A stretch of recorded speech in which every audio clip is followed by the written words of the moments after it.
बच्चों, स्वागत है आप सबों का अपने प्यारे यूट्यूब चैनल एचएससी कैंपस में। आज की सेशन में हम बात करने वाले हैं क्लास 11th का जैक मॉडल सेट का फिजिक्स। तो चलें स्टार्ट करते हैं। जैसा कि हमारे सामने पहला क्वेश्चन है, एसआई में आधार इकाइयों की संख्या कितनी है? How many numbers of base SI units are there? तो इसका आंसर है 7। अब हम यहाँ पर बात करने वाले हैं कि आखिर ये 7 कौन कौन से हैं। आखिर ये 7 कौन कौन से हैं? तो आपको मालूम है लेंथ जिसका यूनिट है मीटर, मास जिसका यूनिट है किलोग्राम, टाइम जिसका यूनिट है सेकेंड, टेम्परेचर जिसका यूनिट है केल्विन, इलेक्ट्रिक करंट जिसका यूनिट है एम्पियर, लुमिनस इंटेंसिटी जिसको आप हिंदी में कहते हो जो ज्योति तीव्रता, उसका यूनिट है कैंडेला, क्वांटिटी ऑफ मैटर जिसका यूनिट है मोल। तो इसका आंसर है हमारा 7। चलिए अगले वाले क्वेश्चन पर आते हैं। Question number 2। क्वेश्चन नंबर 2 कहता है एक प्रकाश वर्ष 1 light year is equal to. तो आपको पता होगा एक वर्ष में लाइट अपनी स्पीड से, यानी लाइट की रफ्तार कितनी है, 3 × 10⁸ मीटर पर सेकेंड। तो जितनी दूरी ट्रैवल करती है उसी के रिजल्ट को हम एक प्रकाश वर्ष समझते हैं। यानी कि अगर हम इसको बात करें तो एक वर्ष में 365 दिन होता है। अब 365 दिन, प्रत्येक दिन में 24 घंटे होते हैं, प्रत्येक 24 घंटे में 60 मिनट होते हैं, यानी प्रत्येक घंटे में 60 मिनट होते हैं और प्रत्येक मिनट के अंदर में 60 सेकंड होते हैं। और वहीं आप लाइट की रफ्तार जानते ही हो, 3 × 10⁸। अगर हम इसको मल्टीप्लाई करें तो हम 365, 24, 6, 6 और 3 को मल्टीप्लाई करें तो हमें क्या प्राप्त होगा, 946,080 इंटू 10⁻, यहाँ 8 है, 9, 10 मीटर। अगर हम इसको आगे बनाएं और इसको हम देखें तो यहाँ मुझे प्राप्त होगा 9.46 इंटू 10⁻15 मीटर, जो कि हमारे ऑप्शन नंबर डी में है।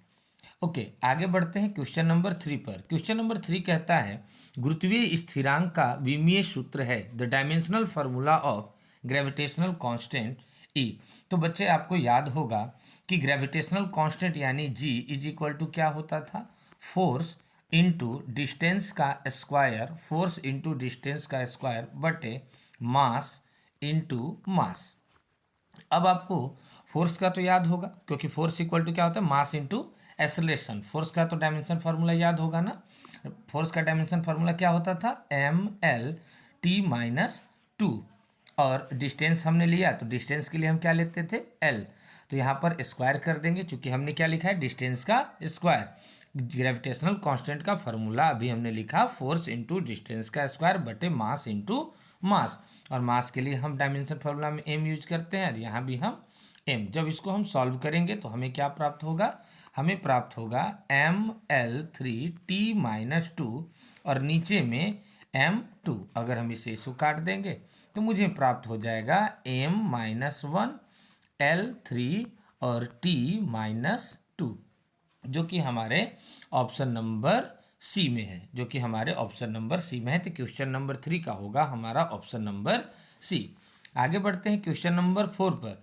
क्वेश्चन नंबर 4 कहता है एक सीधी रेखा पर यात्रा करने वाला व्यक्ति कुछ समय के लिए एक समान वेग v1 और अगले समान समय के अंतराल पर वह एक समान वेग v2 के साथ चलता है।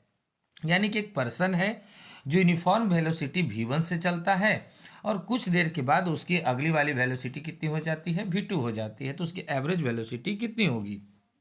तो आप तो जानते हो ना, एवरेज वेलोसिटी में क्या करना चाहिए, दोनों के वेलोसिटीज को ऐड कीजिए और डिवाइडेड बाय हम 2 कर देंगे, जो कि हमारा क्वेश्चन नंबर 4 का ऑप्शन नंबर बी होगा कि एवरेज वेलोसिटी v1 + v2/2।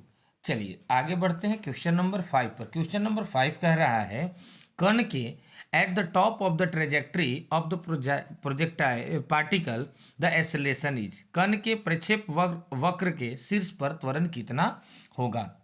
आप एक बात याद रखना कि प्रक्षेप वक्र या ट्रेजेक्ट्री के सभी बिंदुओं पर ऊर्ध्वाधर त्वरण जो होता है वह हमेशा 9.8 मीटर पर सेकेंड स्क्वायर, 9.8 मीटर पर सेकेंड स्क्वायर के बराबर होता है ना। इसको आप याद रखना, इससे कोई फर्क नहीं पड़ता है कि प्रक्षेप कब लॉन्च किया गया, क्या हुआ, यानी कि इसका मीनिंग होगा कि कण के प्रक्षेप वर्ग के 6 पर जो त्वरण है उसकी वैल्यू कितनी मिल रही है, 9.8 मीटर पर सेकेंड स्क्वायर, यानी कि यह वैल्यू किसके इक्वल होती है, स्मॉल जी के वैल्यू की इक्वल होती है। यानी क्वेश्चन नंबर 5 का हमारा ऑप्शन होगा option number D.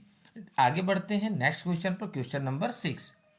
Question number 6 कहता है कोणीय वेग सदिश की दिशा किसके अनुदिश होती है, the direction of the angular velocity vector is along. यदि आप एक बात इसके बारे में सोचते हैं तो एक्सिस ऑफ रोटेशन यानी घूर्णन की जो दूरी के साथ वेक्टर विशिष्ट रूप से उस डायरेक्शन को डिफाइन करता है, उस डायरेक्शन को डिफाइन करता है जिसके अंदर में ऑब्जेक्ट जो होगा वो घूम रहा होगा, जो ऑब्जेक्ट क्या कर रहा होगा, घूम रहा होगा। अब यदि वेक्टर अपोजिट डायरेक्शन में होता तो वस्तु किधर मूव करता, अपोजिट डायरेक्शन में रोटेट करता। इसका मतलब है कि जो आप एंगुलर वेलोसिटी यानी कि कोणीय वेग की जो वेक्टर की दिशा है वह घूर्णन अक्ष के अनुदिश होती है। इसका मतलब है कि घूर्णन की धुरी की ओर होती है।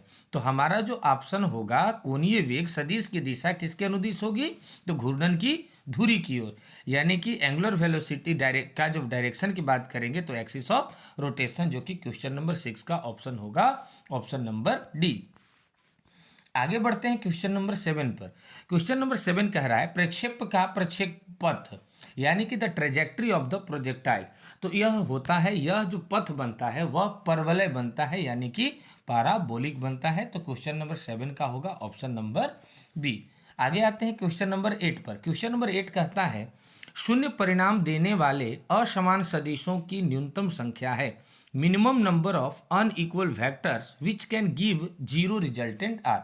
आप याद रखना कि अकॉर्डिंग टू ट्रायंगल लॉ, आप याद करो triangle law of vector addition याद होगा, तो आप कह सकते हैं कि जीरो रिजल्टेंट यानी शून्य परिणाम के उत्पन्न करने के लिए हमको 3 अनइक्वल, याद कीजिए आपको याद आएगा, 3 अनइक्वल वेक्टर्स की हमको आवश्यकता पड़ती है। कितने वेक्टर्स की, 3 अनइक्वल की।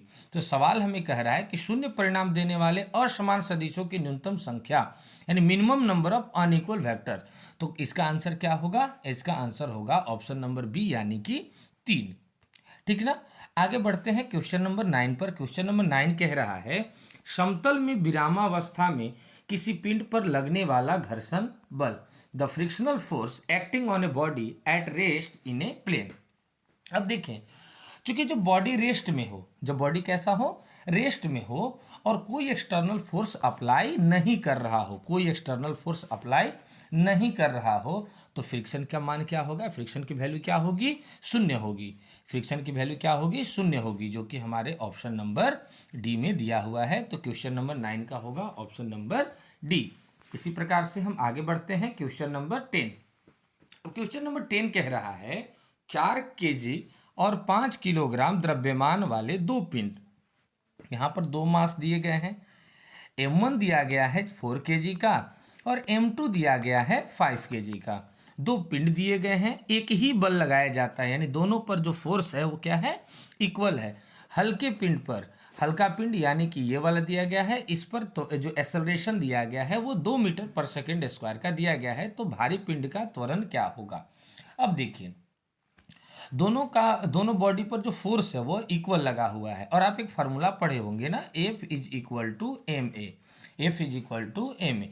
तो हम सबसे पहले वाले ऑब्जेक्ट को हम देखते हैं और उसका हम फोर्स फाइंड आउट करने की कोशिश करते हैं। तो पहले वाला जो ऑब्जेक्ट है जो हल्का है वह क्या है, उसकी मास कितनी है, 4 है और उसका एक्सेलरेशन 2 है, यानी कि इस हिसाब से इस पर जो आपका फोर्स आ रहा है वह 8 न्यूटन का आ रहा है।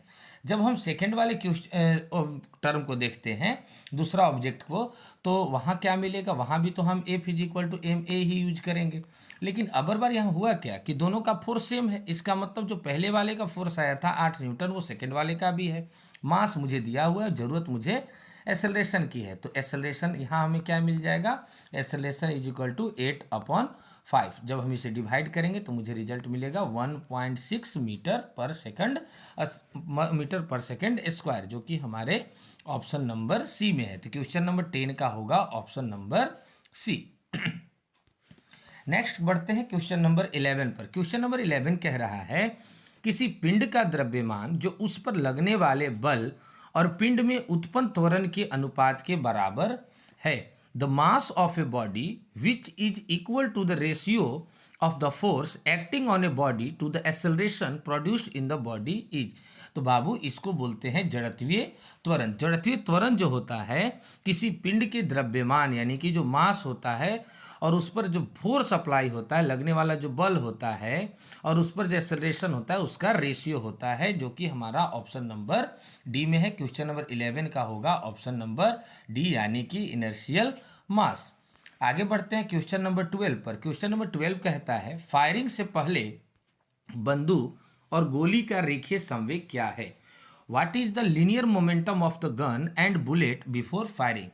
तो फायरिंग से पहले जो आपका बंदूक था, फायरिंग से पहले जो हमारा बंदूक है ना और गोली, वो दोनों का मोमेंटम क्या है? तो जीरो होगा। क्यों होगा बाबू मोमेंटम? क्योंकि जो दोनों की वेलोसिटी है, दोनों की वेलोसिटी क्या होगी? शून्य होगी।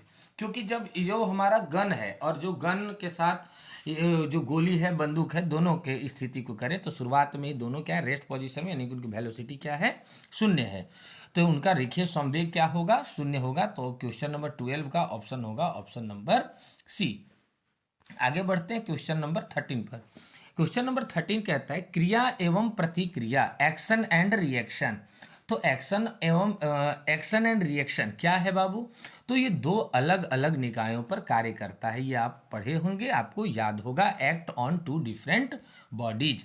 तो क्वेश्चन नंबर 13 का हो गया ऑप्शन नंबर डी। आगे बढ़ते हैं क्वेश्चन नंबर 14 पर। क्वेश्चन नंबर 14 कह रहा है कि 100 किलोग्राम द्रव्यमान का एक पिंड 10 मीटर की ऊंचाई से गिरता है। एक बॉडी है जिसका मास दिया गया है 100 केजी और जो कि उसकी हाइट है 10 मीटर। तो अब आप बताइए उसकी गतिज ऊर्जा में वृद्धि कितनी होगी? चलिए इसको सॉल्व करते हैं और बातें को समझते हैं कि आखिर दिया क्या है। तो मास तो दिया हुआ है, m दिया हुआ है 100 केजी का दिया हुआ है, h दिया हुआ है 10 मीटर और इस स्थिति में आप g तो जानते ही हैं, स्मॉल g का वैल्यू 9.8 मीटर पर सेकंड स्क्वायर। क्योंकि जब कोई ऑब्जेक्ट कुछ हाइट पर होता है तो इसके अंदर टोटल एनर्जी पोटेंशियल एनर्जी के फॉर्म में होता है, ये बात आप जानते हो। और जब बॉडी हाइट से गिरता है, जब बॉडी कहाँ से गिरता है? कोई हाइट से गिरता है, मान लो यहाँ पर कोई हाइट है, उससे जब नीचे गिरता है तो पोटेंशियल एनर्जी, जो पोटेंशियल एनर्जी था जो ऊपर था, वो कन्वर्ट हो जाती है किस फॉर्म में? तो काइनेटिक एनर्जी के फॉर्म में। ये बात आप जानते हैं कि पोटेंशियल एनर्जी किस में कन्वर्ट हो जाती है? काइनेटिक एनर्जी में हो जाएगी। तो यहाँ हम जो हमारे पास जो कंडीशन दिए गए हैं इसका यूज करके सबसे पहले हम पोटेंशियल एनर्जी निकाल लेते हैं ना। पोटेंशियल एनर्जी निकाल लेंगे तो मुझे आगे की चीज़ें पता चल जाएगी। तो पोटेंशियल एनर्जी के लिए आप जानते हो ना, mgh फार्मूला याद होगा, और m का वैल्यू 100 है, g 9.8 है और h कितना है? 10 है। अगर हम इसको सॉल्व करें तो कितना हो जाएगा? 9.8 इंटू 10 और यहाँ से 100, 9800 जूल हो जाएगा, 9800 जूल हो जाएगा। और काइनेटिक एनर्जी हम पहले ही कह रहे हैं, काइनेटिक एनर्जी जो पोटेंशियल एनर्जी था वही काइनेटिक एनर्जी में कन्वर्ट हुआ। इसका मतलब है kinetic energy is equal to क्या हो गया? Potential energy. दैट मीन्स हम यहाँ कह सकते हैं ना कि मेरा जो रिजल्ट हुआ उसके गतिज ऊर्जा में जो वृद्धि हुई वह कितना हुआ? 9800 जूल का, जो कि हमारे ऑप्शन है ऑप्शन नंबर ए। क्वेश्चन 14 का ऑप्शन होगा ऑप्शन नंबर ए। आगे आते हैं क्वेश्चन नंबर 15 पर। क्वेश्चन नंबर 15 कहता है निम्नलिखित में से कौन सा असंरक्षित बल है? यानी कि which of the following is non conservative force? असंरक्षित बल, असंरक्षित बल। तो पहले हम जानते हैं कि असंरक्षित बल किसे कहते हैं। तो आपको याद होगा कि वह बल जिनके द्वारा किसी वस्तु को एक जगह से दूसरी जगह विस्थापित करने में जो वर्क का वैल्यू होता है वो उस पथ पर डिपेंड नहीं करता, वो उस पथ पर डिपेंड नहीं करता है। जैसे फोर्स ऑफ फ्रिक्शन कह दें, जिसको आप हिंदी में कहते हैं घर्षण बल, विस्कस फोर्स जिसको श्यान बल, अवमंदन बल, ये सब क्या है? नॉन कंजर्वेटिव फोर्स के एग्जाम्पल है। जनरली इसमें क्या है? वर्क का वैल्यू उस जो पाथ है उस पर वो कोई डिपेंड नहीं करता है। तो यहाँ असंरक्षित बल के उदाहरण के रूप में कौन हो जाएंगे? घर्षण बल यानी कि फोर्स ऑफ फ्रिक्शन, जो कि क्वेश्चन नंबर 15 का होगा ऑप्शन नंबर डी। आगे बढ़ते हैं क्वेश्चन नंबर 16 पर। क्वेश्चन नंबर 16 कहता है एक पिंड जिस पर 50 न्यूटन का बल लग रहा है, तो फोर्स मुझे मिल गया कितना 50 न्यूटन का, और एक एंगल है जिस पर वो बल के साथ एक एंगल बना हुआ है 60 डिग्री का, और 10 मीटर की दूरी पर विस्थापित करता है, यानी एस की वैल्यू यहाँ दी गई है, थीटा की वैल्यू यहाँ दी गई है, एफ की वैल्यू दी गई है। अब यहाँ से पूछ रहे हैं बल द्वारा किया गया कार्य। आप पढ़े हो W is equal to F S cos theta, ऐसे ना पढ़े होगे तो ये तो याद होगा ना, W is equal to F dot S, और डॉट के लिए आप पढ़े हैं ना ए डॉट बी बराबर ए बी कॉस थीटा। अभी हम यहाँ पर वैल्यू रखें, एफ कितना दिया हुआ है 50 दिया हुआ है, एस कितना दिया गया है 10 दिया गया है, और थीटा यानी कि 60 डिग्री, जिसका मतलब है कॉस 60, 50 दहा 500, और कॉस 60 का वैल्यू होता है 1/2। इसे आप ब्रेक करोगे तो कितना मिलेगा 250, और इसके लिए आप जूल यूज करते हैं, वर्क है तो 250। तो आपका आंसर क्या होगा क्वेश्चन नंबर 16 का ऑप्शन हो जाएगा ऑप्शन नंबर डी, यानी कि 250 जूल। आगे आते हैं क्वेश्चन नंबर 17 पर। क्वेश्चन नंबर 17 कहता है एक बैल नर्तकी अपने प्रदर्शन के दौरान निम्नलिखित में से किस सिद्धांत का उपयोग करती है। Which of the following principle is used by a ballet dancer during her performance. तो आप बैलेट डांसर जानते हैं ना, जो डांस करते करते एक पैर पर वो डांस करने लगती है, तो यह किस सिद्धांत का उपयोग करती है डांस को करने के लिए। आप देखना बैलेट डांसर कैसे होते हैं, आपको दिखेगा, आपको याद होगा। तो बैलेट डांसर ये कोणीय गति के संरक्षण, यानी कि कोणीय गति के संरक्षण, कंजर्वेशन ऑफ एंगुलर मोमेंटम पर के सिद्धांत पर यह कार्य करती है। इसको आप पढ़े होंगे, याद रखें। आगे आते हैं नेक्स्ट क्वेश्चन पर, क्वेश्चन नंबर 18। क्वेश्चन नंबर 18 कहता है किसी पिंड का जड़त्व आघूर्ण इस पर निर्भर नहीं करता है। The momentum of inertia of a body does not depends upon. जड़त्व आघूर्ण किस पर निर्भर नहीं करता है, तो वह सदैव इस बात को याद रखिएगा कोणीय वेग पर निर्भर नहीं करता है, एंगुलर वेलोसिटी पर निर्भर नहीं करता है। क्वेश्चन नंबर 18 का होगा option number C. Question number 18 का होगा ऑप्शन नंबर सी कि किसी पिंड का जड़त्व आघूर्ण कोणीय वेग पर निर्भर नहीं करता है, एंगुलर वेलोसिटी पर निर्भर नहीं करता है। आगे आते हैं क्वेश्चन नंबर 19 पर। क्वेश्चन नंबर 19 कह रहा है किसी पिंड पर कार्य करने वाला बल आघूर्ण यानी कि टॉर्क का घूर्णी अनुरूप है। Torque acting on a body is the rotational analog of. अब देखिए, यह किसी पिंड पर कार्य करने वाला जो बल आघूर्ण का घूर्णी अनुरूप होगा, यानी कि टॉर्क होगा, जो किसी बॉडी के रोटेशनल एनालॉग पर कार्य करता है, तो वह घूर्णी अनुरूप बल के अनुदिश होता है, यानी कि ऑप्शन बी फोर्स। कोई भी टॉर्क जब किसी बॉडी के रोटेशनल एनालॉग में होगा तो डिपेंड करता है फोर्स के अकॉर्डिंग। तो क्वेश्चन नंबर 19 का होगा option number 20 B. Question number 20 पर बढ़ते हैं। क्वेश्चन नंबर 20 कहता है कि स्मॉल जी का वैल्यू कहाँ जीरो होता है। The value of small G becomes zero at. छोटे जी का मान कहाँ शून्य हो जाता है, तो याद रखेंगे कि छोटे वाले जी का मान पृथ्वी के आधे व्यास के बराबर गहराई में होता है। The depth equal to half the diameter of the earth, यानी कि क्वेश्चन नंबर 20 का होगा ऑप्शन नंबर बी। आगे आते हैं क्वेश्चन नंबर 21 पर। क्वेश्चन नंबर 21 कहता है गुरुत्वीय स्थितिज ऊर्जा अधिकतम होगी, gravitational potential energy will be maximum at. तो कहाँ यह मैक्सिमम होता है, तो ग्रेविटेशनल पोटेंशियल एनर्जी इन्फिनिटी यानी कि अनंत पर अधिकतम होता है। क्वेश्चन नंबर 21 का ऑप्शन होगा ऑप्शन नंबर सी। अगर न्यूनतम पूछे तो सरफेस ऑफ अर्थ लिख दीजिएगा, काम चल सकता है। आगे बढ़ते हैं क्वेश्चन नंबर 22 पर। क्वेश्चन नंबर 22 कहता है वृत्ताकार कक्षा में पृथ्वी के उपग्रह का आवर्तकाल निर्भर नहीं करता है। The time period of an earth satellite in circular orbit is independent of. तो आपको मालूम होगा कि टाइम पीरियड कि अब किसी भी सैटेलाइट के सेंस में आप करें तो वहाँ एक फार्मूला आप पढ़े होंगे, T is equal to 2π√r³ upon G M. याद आ रहा है, जहाँ जी क्या था ग्रेविटेशनल कांस्टेंट था, आर क्या था ऑर्बिटल रेडियस था, और यह जो एम था यह क्या था मास ऑफ द अर्थ। ये सबसे इंपॉर्टेंट याद रखेंगे, यह एम क्या था मास ऑफ द अर्थ था। इसका मतलब है कि टाइम पीरियड जो है वह independent of the mass of the satellite.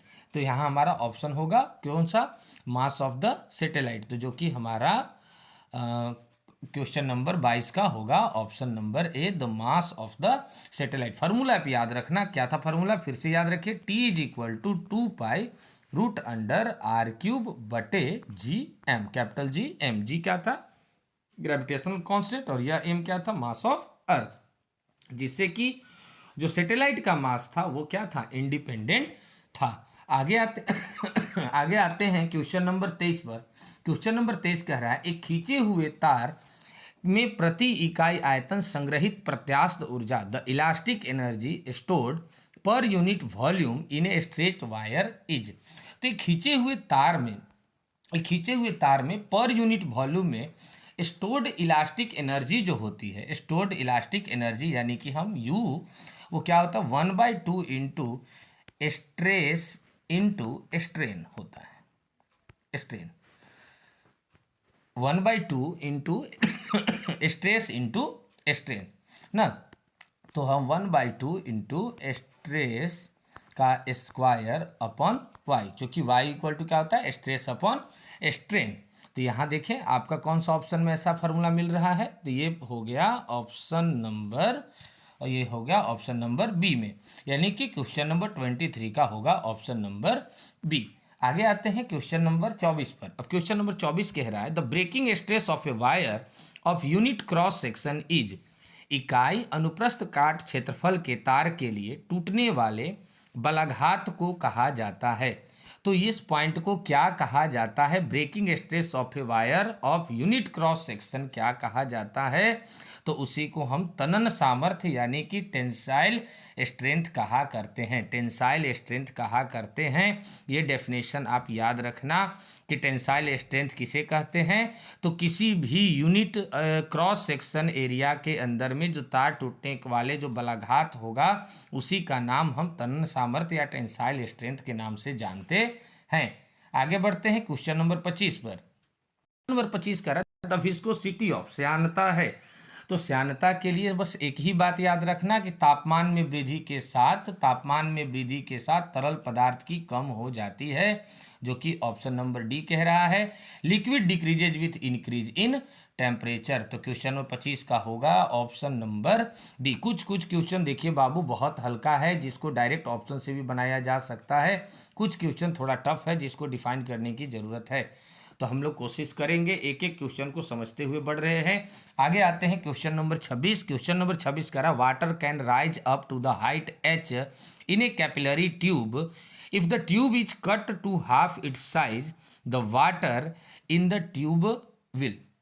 अब देख, एक हम आपको समझने के लिए एक बात करें, मान लेते हैं कि हम एक बीकर लेते हैं, तो मान लो एक बीकर है, उसमें कुछ लिक्विड भरे हुए हैं, कुछ लिक्विड हम उसमें भर देते हैं और इसमें एक कैपिलरी ट्यूब को हम इन्वॉल्व करा देते हैं, एक कैपिलरी ट्यूब को डुबा देते हैं, ये कहे ना।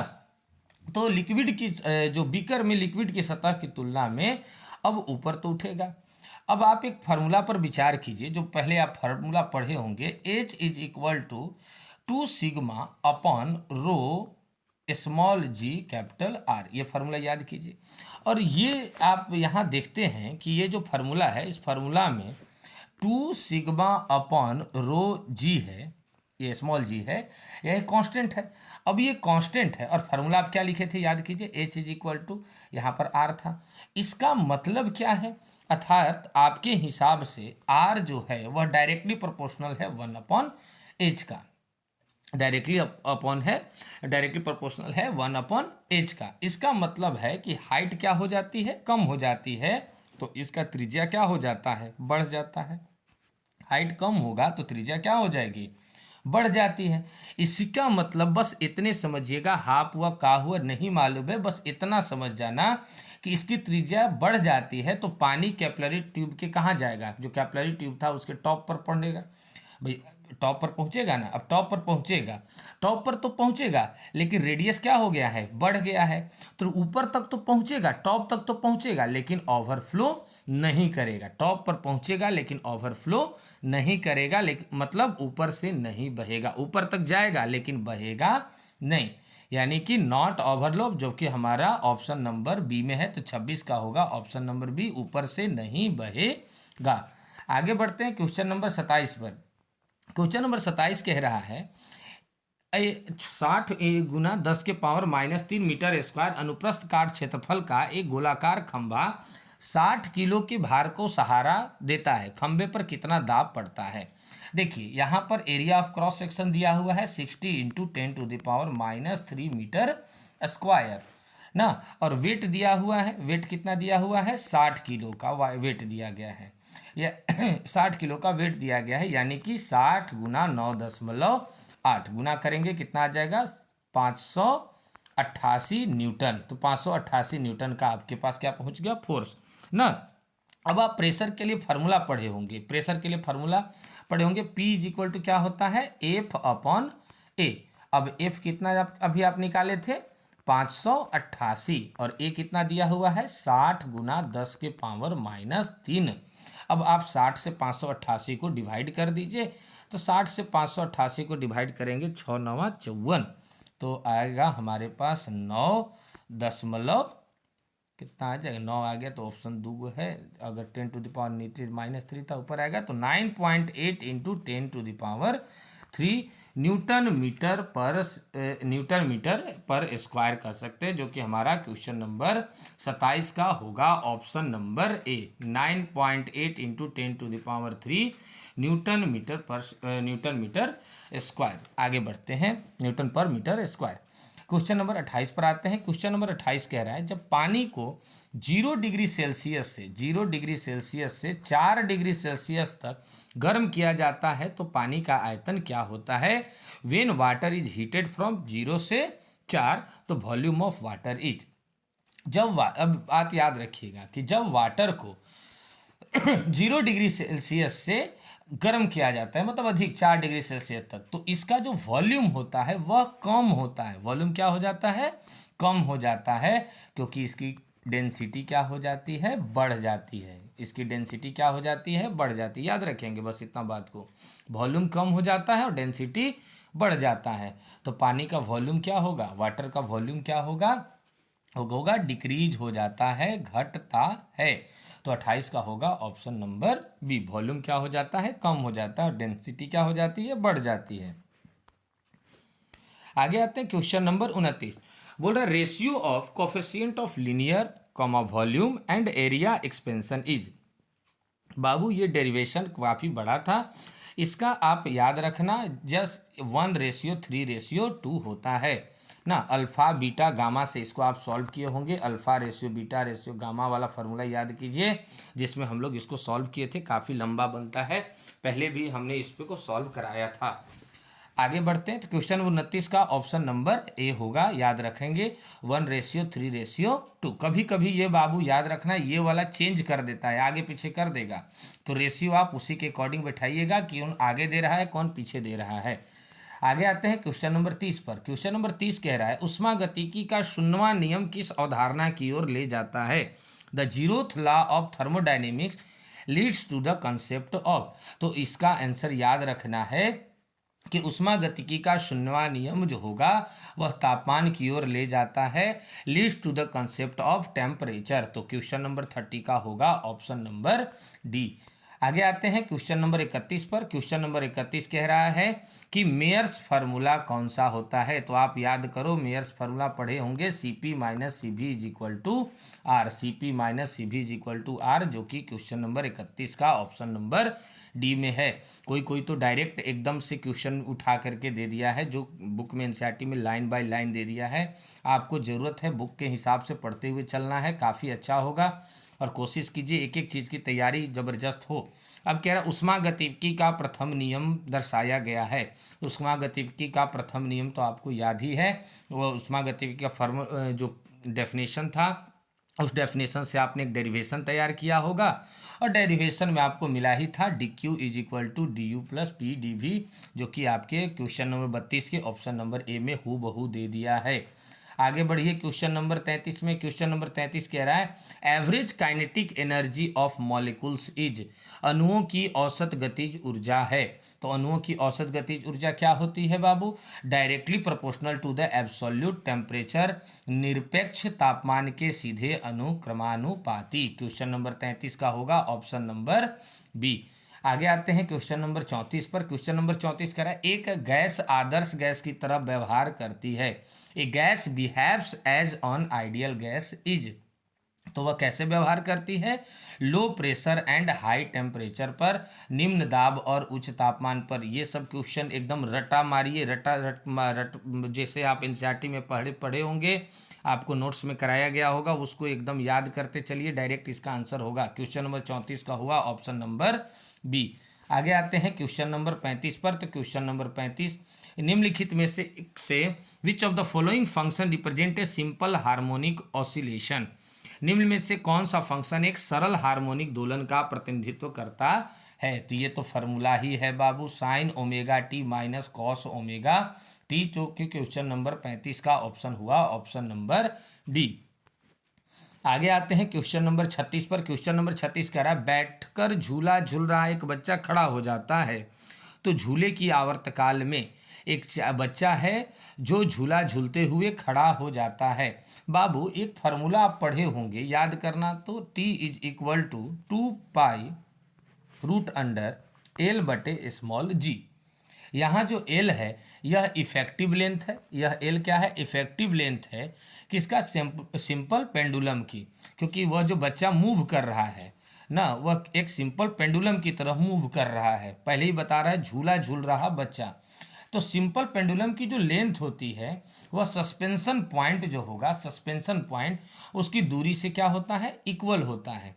और जो बच्चा यानी कि जो बॉडी है वो ऑसिलेटिंग बॉडी है, तो उसका सेंटर ऑफ जो ग्रेविटी होगा, CG सेंटर ऑफ ग्रेविटी के, जब बच्चा, अब देखिए अब बच्चा क्या हो गया है? खड़ा हो गया है। तो जब बच्चा खड़ा हो जाता है तो सस्पेंशन पॉइंट से जो सेंटर ऑफ ग्रेविटी की जो दूरी है वह क्या हो जाएगी? कम हो जाएगी। दूरी क्या हो जाएगी? कम हो जाएगी। कैसे याद रखेंगे? सस्पेंशन पॉइंट से सेंटर ऑफ ग्रेविटी की दूरी क्या हो जाएगी? कम हो जाएगी। तो जब दूरी कम हो जाएगी, दूरी यानी कि लेंथ जब कम हो जाएगी, तो आवर्तकाल भी क्या होगा? वो भी क्या हो जाएगा? कम हो जाएगा। यानी कि जो हमसे पूछ रहा है कि आवर्तकाल क्या होगी, तो आवर्तकाल में क्या हो जाएगा? कमी हो जाएगी, डिक्रीज हो जाएगा। तो क्वेश्चन नंबर 36 का होगा ऑप्शन नंबर बी, यानी कि डिक्रीज। आगे आते हैं क्वेश्चन नंबर 37 पर। क्वेश्चन नंबर 37 कह रहा है एक स्प्रिंग है, a long spring is stretched by 2 kilometre,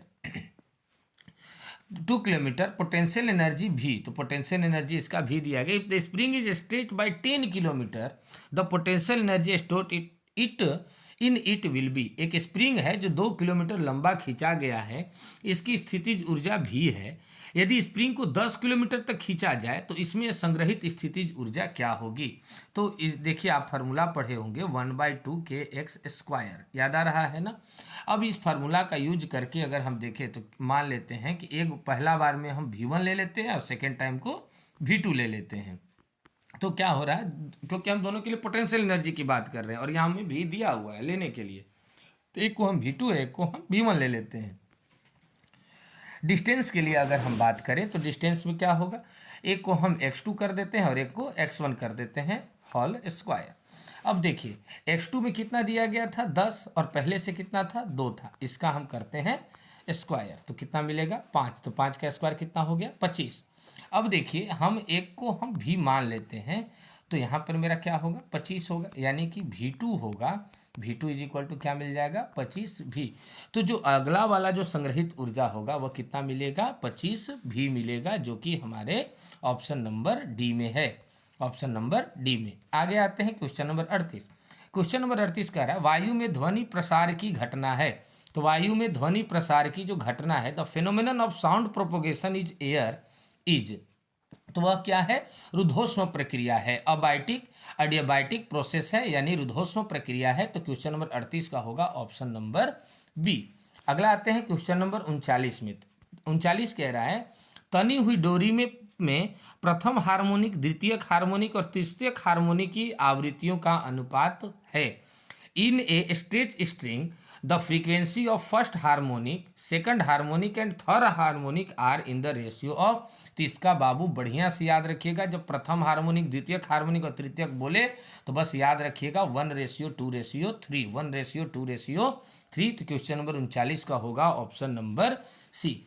आगे आते हैं क्वेश्चन नंबर 40 पर, और क्वेश्चन नंबर 40 कह रहा है निम्नलिखित में से विच of the following waves can be transmitted through solid, liquid and gas. कि जो निम्नलिखित में से कौन सी तरंगे ठोस, तरल और गैसों के माध्यम से प्रसारित हो सकती है? तो इसका याद रखिएगा, अनुदैर्ध्य तरंगे लॉन्गिट्यूडनल वेव्स। लॉन्गिट्यूडनल वेव्स एकमात्र ऐसा वेव है जो ठोस, तरल और गैस के माध्यम से प्रसारित हो सकती है। तो क्वेश्चन नंबर 40 का हुआ ऑप्शन नंबर डी। तो इस प्रकार से हम लोग फिजिक्स का ये 2024 का जो मॉडल सेट जैक बोर्ड द्वारा जारी किया गया था उसको हमने देखा। आई होप आपको समझ में आया होगा। जल्दी ही हम लोग नेक्स्ट वीडियो के साथ मिलते हैं, तब तक के लिए बहुत बहुत धन्यवाद।